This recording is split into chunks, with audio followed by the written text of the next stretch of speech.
Hello dear subscriber, मैं आपका वर्मा महेंद्र एक बार फिर से एस्ट्रेलिया चैनल में स्वागत करता हूं। जैसे कि आप लोग देख रहे हैं, हम बात करने जा रहे हैं पार्ट 15 की, जो कि हमने कल पार्ट 1 में उसका ले लिया था। अब हम बात करने जा रहे हैं पार्ट 15 और भाग 2 यानी पार्ट 2। तो हम जान रहे हैं व्यस्त महीना के बारे में। तो हमने जैसा कि पिछले वीडियो में पढ़ा था कि व्यस्त महीना में हमने जो भी हमारे जीव हैं उनके बारे में हमने चर्चा की थी, मतलब किस प्रकार का वो घोंसला तैयार करते हैं, किस प्रकार की प्रतिक्रियाएं करते हैं, किस प्रकार से वो अपने बच्चे का पालन पोषण करते हैं, वो हमने इस चैप्टर में जाना था। अब बात कर रहे हैं उसी चैप्टर के भाग 2 में, जो कि व्यस्त महीना का है। हम इसमें चर्चा करेंगे कुछ क्वेश्चंस की और कुछ स्टोरियों की। तो चलिए देखते हैं। सबसे पहले बात कर लेते हैं हम पिछले वीडियो में हमने पूछा था क्वेश्चन कि भारत को पोलियो मुक्त घोषित कब किया गया था। तो जो उसका करेक्ट आंसर कुछ इस प्रकार से है। आपको कमेंट्स में आपको फ़ोटो दिखेंगी जो कि इस प्रकार से हैं।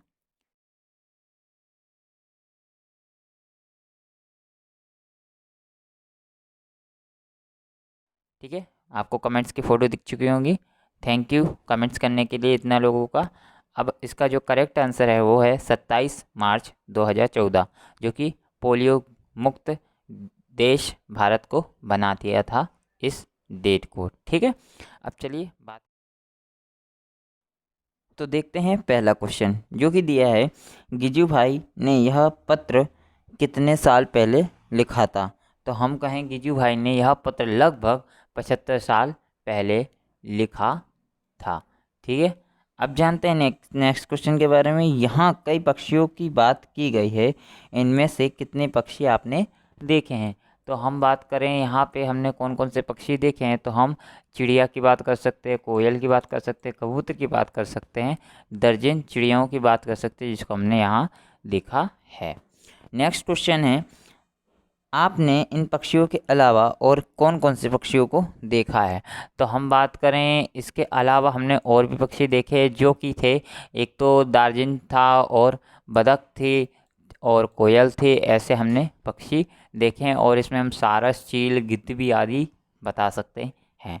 नेक्स्ट क्वेश्चन है हमारे पास, आपने किसी पक्षी का घोंसला देखा है कहाँ।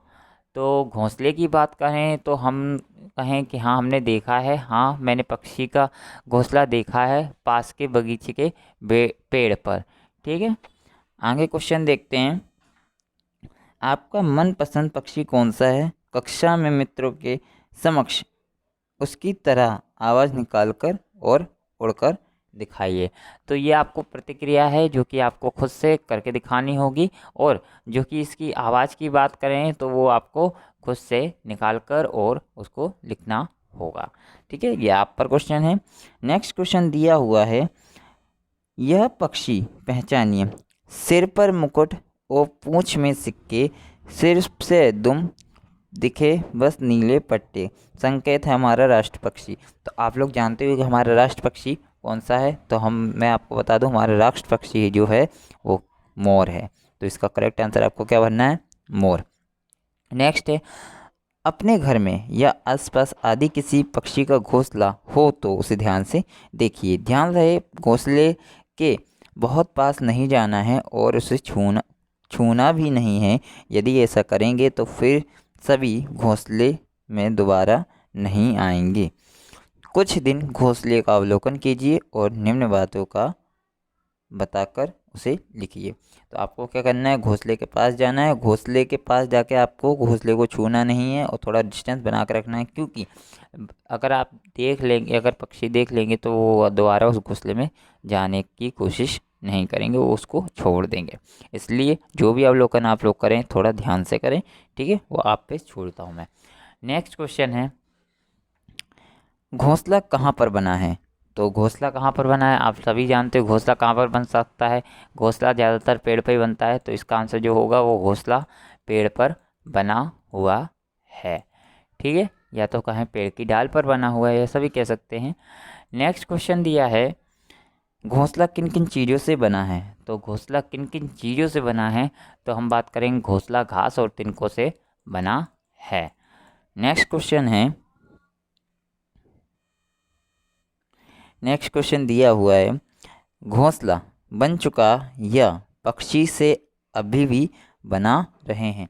तो हम कहें इसको घोंसला अभी तैयार किया जा रहा है और इसमें घास और तिनके से इन लोगों ने घोंसले की कहें तो तैयार कर दिया है।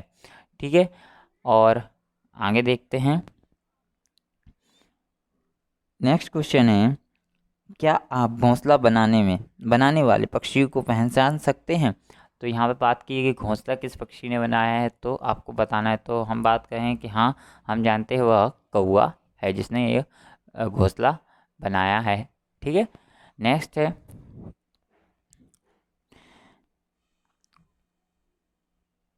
पक्षी घोंसले में क्या क्या लेकर आते हैं? तो पक्षी घोंसले में क्या क्या लेकर आते हैं? तो घोंसले में कीड़े, रोटी के टुकड़े, अनाज के दाने लेकर आते हैं। आगे देखते हैं। नेक्स्ट क्वेश्चन, घोंसले में कोई पक्षी बैठा है? तो हम बात करेंगे कि नहीं, इसमें कोई पक्षी बैठा नहीं है, ना ही किसी पक्षी के अंडे हैं। नेक्स्ट है, क्या आपको लगता है कि घोंसले में अंडे हैं? क्या आपको लगता है कि घोंसले में अंडे हैं? तो हम कहेंगे नहीं, मुझे लगता है कि घोंसले में अंडे नहीं हैं। नेक्स्ट क्वेश्चन की बात करते हैं, जानते हैं नेक्स्ट क्वेश्चन, क्या घोंसले में चींची की आवाज़ आ रही है? तो हम बात करेंगे हाँ, घोंसले में चींची की आवाज़ आ रही है।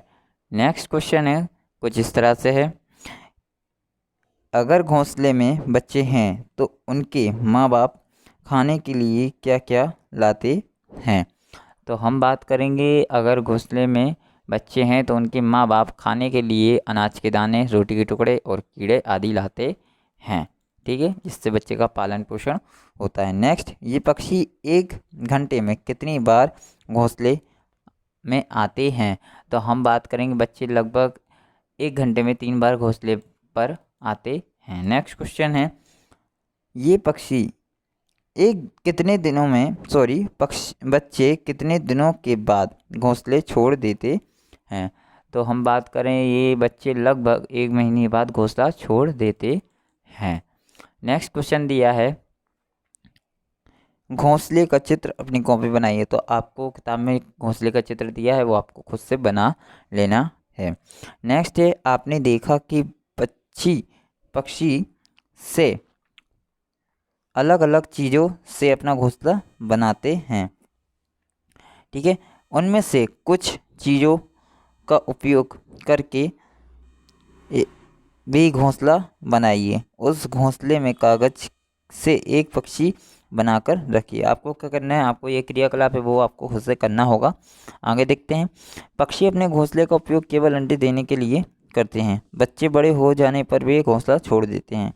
अनुमान लगाइए, जब हम चलने और बोलने लायक हो जाएं तो हमें भी अपना घर छोड़ना पड़े। तो घोंसला छोड़ने के बाद अलग अलग तरह के पक्षी अलग अलग जगहों पर रहते हैं। जैसे कुछ पक्षी पेड़ों पर, कुछ पानी में या पानी के समीप और कुछ ज़मीन पर रहते हैं।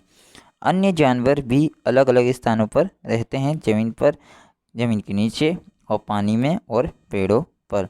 जैसे कि आप लोगों को दिख रहा होगा, पक्षियों के पंजे आवश्यकता अनुसार अलग अलग प्रकार के। सबसे पहले पानी में तैरने के लिए आपको पंजा दिख रहा होगा, फिर पेड़ की डाली पकड़ने के लिए दिख रहा होगा, फिर आपको शिकार पकड़ने के लिए, शिकार करने हेतु, फिर ज़मीन पर चलने के लिए देखो, फिर पेड़ पर चढ़ने के लिए। कुछ इस प्रकार के पंजे का यूज़ होता है। पक्षी की चोंच खुराक के अनुसार अलग अलग प्रकार की है। आपको दिख रही है मांस खाने वाली किस प्रकार की चोंच है, पेड़ के तने और लकड़ी में छेद करने वाली ये देखो, फूलों का रस चूसने के लिए ये, पानी और कीचड़ में से जीव जंतु खोज कर निकालने के लिए, और बीजों को दबाकर तोड़ने के लिए, और खुराक को और खाने के लिए। आपको कुछ इस प्रकार से दिया गया है। नेक्स्ट हम बात करें तो जानवरों के दांत की बात करने वाले हैं, तो जिसमें आपको दिया हुआ है कि आपने देखा होगा कि जानवरों के दांत अलग अलग तरह से होते हैं। गाय के आगे के दांत घास काटने के लिए होते हैं, बगल के दांत चपटे सपाट और बड़े होते हैं, ये घास चबाने के लिए होते हैं। बिल्ली के दांत मांस फाड़ने के और काटने के लिए नुकीले और तीक्ष्ण होते हैं। सांप के दांत आगे की ओर मुड़े हुए और तीक्ष्ण होते, परंतु वह अपने शिकार को चबाकर नहीं खाते बल्कि पूरा निगल जाते हैं। नेक्स्ट दिया हुआ है, आइए अपने दांतों के बारे में कुछ बातों पता करके लिखिए। आपकी उम्र, तो आपको अपनी उम्र लिख देनी, जैसे कि मैं मानता हूँ 10 साल। आपके मुंह के कुल दांत, तो पूरे दांत हो गए 32, तो आपको 32 लिख देना है। आपका कोई दांत टूट या गिर गया हो, कितने, तो बात कहें 2 दांत टूट गए हैं, तो यहाँ पे आपको 2 लिख देने हैं। कितने नए दांत आए हैं, तो हम बात करेंगे 1 नया दांत आया है, क्योंकि एक साथ दोनों नहीं आ सकते, इस वजह से।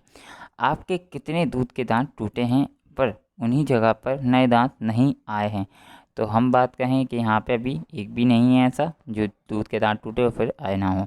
अब जानते हैं आगे, दांतों के बारे में जानिए।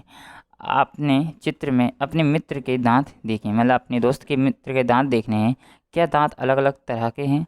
सामने और पीछे के एक ही दांत का चित्र अपनी कॉपी में बनाइए, और क्या इन दांतों में आपको कोई अंतर दिखता है, तो आपको यहाँ लिखना होगा। ठीक है, वो आपका काम है, स्वयं करना है आपको। नेक्स्ट है, सोचिए आपके सामने के दोनों ऊपर और नीचे के दांत नहीं हैं, आप अमरूद कैसे खाएंगे? अभिनय करके दिखाइए, आपको खुद से ट्राई करना। आपके सामने के दांत तो हैं मगर पीछे का एक भी नहीं है, तो आप कोई रोटी दे तो कैसे खाएंगे करके दिखाइए। आपके मुंह में एक भी दांत नहीं है, आप किसी तरह की चीज़ खा पाएंगे? तो हम कहेंगे नहीं खा सकते, खा तो सकते पर उसे चबा नहीं पाएंगे। नेक्स्ट, अगर आपके मुंह में एक भी दांत नहीं हो तो आप कैसे देखेंगे? आपकी कॉपी में चित्र बना। नेक्स्ट है, बुजुर्ग लोग जिनके दांत ना हो उनसे पता कीजिए कि किस तरह की चीज़ें नहीं खा पाते हैं। आमतौर पर दिखाई देने वाले अपने इलाके के पक्षी का चित्र बनाइए, उसके शरीर के भागों का नाम निर्देशन कीजिए। तो आपको क्या करना है, पक्षियों को देखकर एक पक्षी का चित्रण करना है जिसमें उसकी सारी चीज़ें बतानी होंगी आपको। और यहाँ लिखा है सौजन्य। इस पाठ में लिए गए सभी चित्र पर्यावरणीय शिक्षा केंद्र अहमदाबाद से लिए गए हैं। थैंक यू आपका बताने के लिए। इसी के साथ हमारा यहाँ पे होता है चैप्टर ख़त्म। आपको वीडियो कैसा लगा प्लीज़ कमेंट सेक्शन में जरूर कमेंट करके बताइए। अगर वीडियो अच्छा लगा तो प्लीज़ लाइक और शेयर जरूर कीजिए, और अगर आप ऐसी वीडियो चाहते हैं तो मेरे चैनल को सब्सक्राइब कीजिए। और आगे आपको करेक्ट आंसर कमेंट करना होगा कि इसका कमेंट मतलब इसका करेक्ट आंसर क्या हो सकता है, वो आपको कमेंट करके बताना होगा। जो कमेंट करेगा उसको मैं स्क्रीनशॉट नेक्स्ट वीडियो में ज़रूर बताऊँगा। बने रहिए मेरे चैनल के साथ। Thank you everyone.